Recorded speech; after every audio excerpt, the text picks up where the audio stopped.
चल कर के वृत्तांत बताते हैं अपना कि हमने कितने दिव्य कार्य किए हैं। नारद जी महाराज आज जब ध्यानावस्था से जागृत हुए, जागृत होने के बाद में कैलाश पर्वत पर पहुंचे। कैलाश पर्वत पर पहुंचे भगवान शिव के समीप। भगवान शिव ने खड़े होकर के नारद जी का स्वागत किया। भो नारद यहाँ गच्छ स्वागतम ते महाभुज। हे नारद, आपका स्वागत है, जय हो आपकी। शिव जी बड़े प्रसन्न हुए। देखिए शिव जी क्यों प्रसन्न हुए, क्योंकि उन्होंने देखा कि नारद जी का पदार्पण हुआ है और नारद जी भगवान राम की कथा के बड़े दिव्य वक्ता हैं। तो भगवान शिव ने विचार किया कि आज लग रहा है हमको कथा सुनने का अवसर प्राप्त होगा। तो शिव जी ने कहा स्वागतम भो महाभागा। हे नारद, आपका स्वागत है। दिव्य आसन प्रदान किया। आसन पर बैठे। बैठ करके भगवान शिव ने निवेदन किया कि नारद जी, बड़े दिनों के बाद आपका पदार्पण हुआ है, कृपा करके आप भगवान की कथा हमको सुनाइए। नारद जी ने कहा ठीक है महाराज, कथा सुनाते हैं।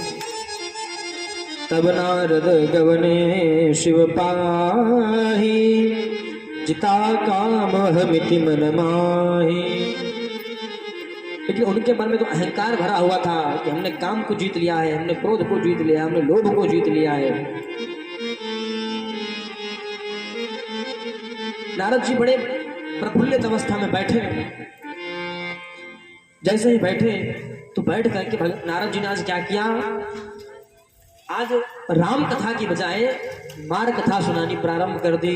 कामदेव की लीलाएं शुरू कर दी। अरे महाराज, अभी तो हम बस गिरकंदराओं से आ रहे हैं। क्यों महाराज, वहां क्या कर रहे थे? मार चरित शंकर ही सुनाए। नारद जी ने क्या किया, मार चरित सुनाना प्रारंभ कर दिया। और जब मार चरित प्रारंभ किया तो भगवान शिव मुस्कुराने लगे। शिव जी ने कहा कि अरे नारद, आज आपको क्या हो गया है? अभी तक तो आप राम कथा सुनाते थे, लेकिन आज मार कथा आप सुना रहे हैं, अपनी लीलाओं का वर्णन कर रहे हैं। और भगवान कहते हैं कि राम से अधिक मुझे कोई भी प्रिय नहीं है। हे तात नारद प्राज्ञ, धन्यस्तुम शृणुमद्वचः, वाच्यमेवं न कुत्रापि हरेरग्रे विशेषतः। कामदेव ने ऐसी लीला की कि वो बारंबार विचार कर रहे हैं नारद जी महाराज कि अब अपनी इस कथा को कहाँ और सुनाएं, कहाँ हमारा व्याख्यान बढ़े। तो नारद जी ने जब मार चरित सुनाए शिव जी को, तो शिव जी ने क्या कहा, अति प्रिय जानी महेश सिखाए। भगवान आशुतोष ने नारद जी से कहा, पुत्र नारद, अति प्रिय जान महेश सिखाए। प्रिय नहीं जाना, अति प्रिय जान लिया कि नारद हमारे सबसे बहुत अधिक प्रिय है। क्योंकि जो भगवान नारायण का भक्त होता है ना, वो भगवान शिव को अत्यंत प्रिय होता है। इसलिए अति प्रिय जानी महेश सिखाए। कहा नारद, आपने जो कथा हमको सुनाई है ना, ये अब केवल यहीं तक सीमित रखिएगा, इसके अलावा कहीं और आपको कथा नहीं सुनानी है। नारद जी ने कहा, अरे महाराज ऐसे कैसे, कथा तो सुनानी पड़ेगी हमको। अगर हम कथा नहीं सुनाएंगे अपनी ये, हमारे प्रभाव के बारे में लोग कैसे जानेंगे? भगवान शिव ने कहा कि नहीं नारद, बार बार बिनवो मुनि तो ही। भगवान शिव एक बार नहीं बार बार कह रहे हैं कि अरे नारद, हम आपसे निवेदन कर रहे हैं कि आप एक कहीं मत सुनाइएगा। जिस प्रकार आपने हमको कथा सुनाई है, अगर आप कहीं सुनाएंगे तो आपका कल्याण संभव नहीं है। और क्या कहा कहा कभी अगर आप वहां जाएं भगवान नारायण के पास और जाकर के कभी भगवान इसका चर्चा भी करें इसकी कि एक बार आपने कामदेव को जीता था, तो आप क्या करेंगे पता है? चल ही प्रसंग दुरायो तब हो। जब ये प्रसंग भी अगर भगवान चलाएं तब भी आप इसको हटा दीजिएगा। अरे महाराज वो तो कुछ नहीं, बस ऐसे हो गया था। इस प्रकार कह के आपको बात समाप्त करनी है। क्या कहा? हरे रगे विशेषता हमारे सामने कह दी है, कोई बात नहीं है, लेकिन भगवान नारायण के सामने विशेष रूप से आपसे कह रहा हूं। तो कोई कहता है ना कोई बात नहीं, लेकिन विशेष आप ध्यान रखिएगा इस विषय में हमारे लिए। तो भगवान शिव ने कहा कि हमसे कह दी कथा, कोई बात नहीं, लेकिन भगवान नारायण के सामने हरे रगे विशेषता कब तक? नैव वाच्यम कदाचन, कभी भी आपको कथा नहीं कहनी है। नारद जी ने विचार किया कि लग रहा है हमारी बढ़ोतरी को देख नहीं पा रहे हैं। कुछ लोग होते हैं ना, जब अगला व्यक्ति बढ़ने लगता है ना धीरे धीरे, तो आस पड़ोसियों के मन में थोड़ी जलन उत्पन्न होने लगती है। अरे वहां तक कैसे पहुंच गया ये, इतनी इसकी पहुंच कैसे हो गई?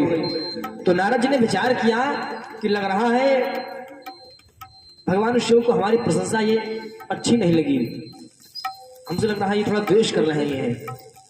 नारद जी ने ऐसा विचार करके अपने मन को समझाया और समझाने के बाद में हरस उठे मिली रमानी के हरस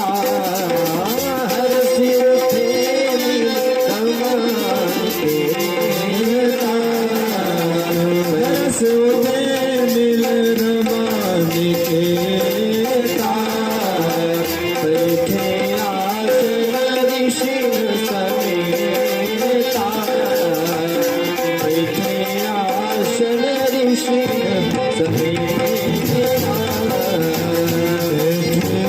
आसन ऋषि समेता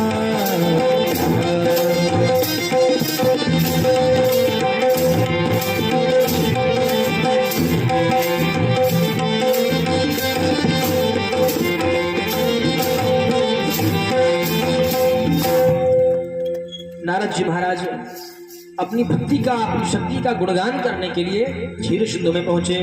और जब क्षीर सिंधु में पहुंचे तो भगवान बड़े प्रसन्न हुए। वैसे तो लेटे रहते थे, लेकिन आज भगवान ने क्या किया? हरस से उठे मेरी कृपा निकेता। भगवान आज उठ गए और उठ करके नारद जी को हृदय से लगा लिया। नारद जी ने विचार किया लग रहा है हमारे काम को जान गए हैं ये, हमको लग रहा देवता का स्थान प्राप्त हो गया, भाई हम भी भगवान नारायण के समान हो गए हैं। क्योंकि इससे पहले कभी हम आते थे तो उठते नहीं थे, अपनी योग निद्रा में लेटे रहते थे, लेकिन आज अरे महाराज बड़ी प्रसन्नता पूर्वक उठ गए हैं और उठ करके हृदय से लगा लिया है। वैसे प्रणाम करते थे सर झुका करके, भगवान आशीर्वाद देते थे, लेकिन आज प्रणाम भी नहीं करने दिया। नारद जी ने कहा प्रभु आपको प्रणाम नहीं किया हमने। भगवान ने कहा अरे अरे कोई बात नहीं, सब चलता रहता है।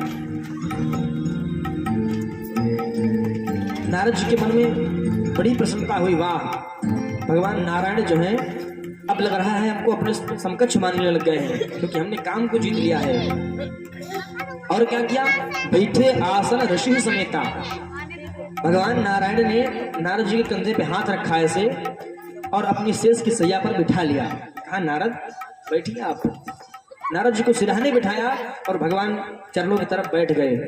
कहा और बताइए महाराज आपका पदार्पण क्यों हुआ है? अब नारद जी महाराज बड़े प्रसन्न हुए कि वाह अब तुमको बताना ही पड़ेगा लग रहा है, क्यों भगवान इतना हमको सम्मान दे रहे हैं, इतनी प्रशंसा कर रहे हैं, हमको लगता है वास्तव में जान गए हैं हमारी महानता को ये। भगवान ने कहा हे नारद कुपुर आगम्यते तात किमर्थं चागतः धन्यस्तुं मुनिशार्दूल तीर्थोऽहं तु तवागमात्। आज मुझे मानो ऐसा प्रतीत हो रहा है कि समस्त तीर्थ यहाँ पर आकर के विद्यमान हो गए हों। अब तो नारद जी महाराज और प्रसन्न हो गए। देखिए भगवान शिव और भगवान नारायण ये दोनों के पूरक हैं। भगवान शिव क्या करते हैं? दोनों उपचार करने वाले हैं। अगर कोई रोग होता है ना, देखिए डॉक्टर दो प्रकार के होते हैं, एक डॉक्टर वो होता है कि अगर हमारे फोड़ा निकल आए तो वो धीरे धीरे दवाई देकर के उसको बिठा देता है, सुखा देता है, कोई बात नहीं, धीरे धीरे दवाई लो, आपका फोड़ा ये समाप्त हो जाएगा। और दूसरा डॉक्टर ऐसा होता है जो धीरे धीरे फोड़े को बड़ा करेगा और बड़ा करेगा और बड़ा करेगा और फिर उसका ऑपरेशन कर देगा। तो भगवान शिव जो है वो होम्योपैथिक वाले हैं, वो धीरे धीरे करके सुखा देते हैं मर्ज को, लेकिन भगवान नारायण वो एकदम बड़ा कर देते हैं। अगर फोड़ा है तो उसको और बड़ा कर देंगे और फिर उसका ऑपरेशन करते हैं। भगवान शिव ने कहा कि नारद आपको ये प्रसंग कहीं नहीं चलाना है, उन्होंने मीठी दवाई दी थी, आप कहीं नहीं बताइएगा, आपकी रोग जो है आपका शांत हो जाएगा धीरे धीरे। लेकिन जब भगवान नारायण के पास गए तो नारायण ने विचार किया कि इनका रोग लग रहा है खतरनाक है, ऐसे नहीं शांत होगा, इनको जो है अंग्रेजी दवाई देनी पड़ेगी। भगवान ने दवाई देनी प्रारंभ कर दी। अरे महाराज आप तो बड़े दिव्य हैं, आपने काम को जीत लिया है। अब तो नारद जी ने विचार किया कि लग रहा जान गए हैं ये। नारद जी ने बड़ी बड़ी हाँकनी प्रारंभ कर दी। हाँ महाराज अभी बस कंदरा से आ रहे हैं और कामदेव ने हमसे पराजय स्वीकार कर ली है और महाराज ठीक है, आपकी कृपा से सब कुछ संभव हो रहा है। भगवान समझ गए कि इनके मन में अहंकार जागृत हो गया है और भगवान कहते हैं कि जब जीव के मन में अहंकार जागृत हो जाता है, उर अंकुर उगर्भ तरु भारी, और अहंकार अति दुखद डमरुआ, मनुष्य के पतन का कारण और दुख का कारण अहंकार ही है। जीव को अगर अहंकार हो जाए कि महाराज मैं बलवान, मैं पहलवान, मैं धनवान, तो भगवान कहते हैं तद शीघ्रम तद नष्टयेत, भगवान उसको तुरंत नष्ट कर देते हैं, क्योंकि भगवान अहंकार नहीं देखते किसी का है, वो परब्रह्म है वो। अब भगवान ने अंग्रेजी दवाई देनी प्रारंभ की। धीरे धीरे नारद जी का फोड़ा जो है काम रूपी, क्रोध रूपी, लोभ रूपी बढ़ना प्रारंभ हो गया। भगवान ने लीला करी। नारद जी महाराज वहां से प्रस्थान हुए, ब्रह्मलोक को जा रहे थे ब्रह्मा जी के पास। पूछा अपने पिताजी को तो बता दूं कि हमने कामदेव को जीत लिया है। भगवान नारायण ने मार्ग में ही एक नगर का निर्माण किया। उस नगर में जिस प्रकार से अन्य नगर रहते हैं उसी नगर का निर्माण करके वहां के राजा शील जी हैं, और वो शील भी नाम के राजा अपनी कन्या का स्वयंवर करने जा रहे हैं जिसका नाम है श्रीमती। अपनी श्रीमती नामक कन्या का स्वयंवर करने जा रहे हैं।